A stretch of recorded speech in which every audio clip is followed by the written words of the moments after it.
বাংলাদেশ নিয়ে একের পর এক বিতর্কিত মন্তব্য করে আসছেন পশ্চিমবঙ্গের বিরোধী দলনেতা এবং বিজেপি বিধায়ক শুভেন্দু অধিকারী। কখনো তিনি শেখ হাসিনাকে বাংলাদেশের বৈধ প্রধানমন্ত্রী বলছেন, আবার কখনো বাংলাদেশে ভারতের আলু পেঁয়াজ পাঠানো বন্ধের হুমকি দিয়েছেন, আবার কখনো বলছেন বাংলাদেশের জন্য কেবল 2টি যুদ্ধ বিমানই যথেষ্ট। এমন নানা উদ্ভট কথাবার্তায় নিজের দেশ এবং বাংলাদেশে সমালোচনার শিকার হয়েছেন এই কট্টর হিন্দুত্ববাদী নেতা। এবার ভারতে আসা আওয়ামী লীগ নেতাকর্মীদের নিয়ে বিস্ফোরক মন্তব্য করেছেন বিজেপি বিধায়ক শুভেন্দু অধিকারী।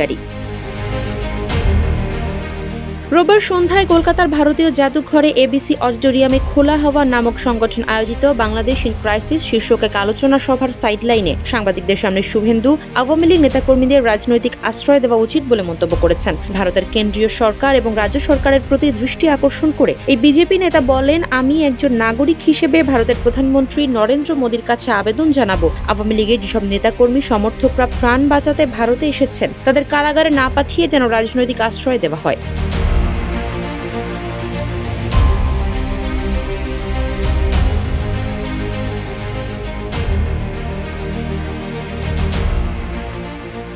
শুভেন্দু অধিকারী বলেন, হিন্দু বৌদ্ধ সহ বাংলাদেশের সংখ্যালঘু মানুষদের ক্ষেত্রে এবং আওয়ামী লীগের যারা পরিচিত মানুষ তাদেরকে ভারতের রাজনৈতিক আশ্রয় দেওয়া উচিত, কারণ এটা কেউ রোহিঙ্গা মুসলিম উগ্রপন্থী বা সন্ত্রাসী নয়। তিনি বলেন, 4 সপ্তাহ আগে 85 বছরের এক হিন্দু নারীকে 2 মাসের কারাদণ্ড দিয়েছে পশ্চিমবঙ্গের রায়গঞ্জ মহকুমা আদালত। তার অপরাধ হলো ওই নারী সহ 3 জন প্রাণ বাঁচানোর জন্য অরক্ষিত সীমান্ত দিয়ে ভারতে ঢুকে পড়েছিলেন। পরে তাকে পশ্চিমবঙ্গের পুলিশ গ্রেপ্তার করে।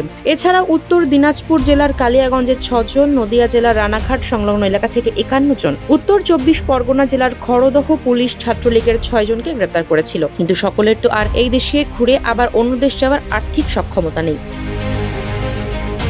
বিজেপি বিধায়ক বলেন, এই রাজ্যে আশ্রয় দানকারী রোহিঙ্গা মুসলিমদের যেন গ্রেপ্তার না করা হয়। জাভেদ মুন্সি, জাদ শেখদের মতো জঙ্গিদের অন্য রাজ্য থেকে পুলিশ এসে গ্রেপ্তার করে নিয়ে যায়। আবার সেই রাজ্যে প্রাণ বাঁচাতে অন্য দেশ থেকে রাজনৈতিক কিংবা সাধারণ মানুষ পালিয়ে এসে আশ্রয় নিলে রাজ্য পুলিশের হাতে গ্রেপ্তার হতে হয়। তাই এই বিষয়টি নিয়ে রাজ্য সরকার এবং কেন্দ্র সরকার উভয়েরই দৃষ্টিপাত করা উচিত বলে মনে করেন তিনি।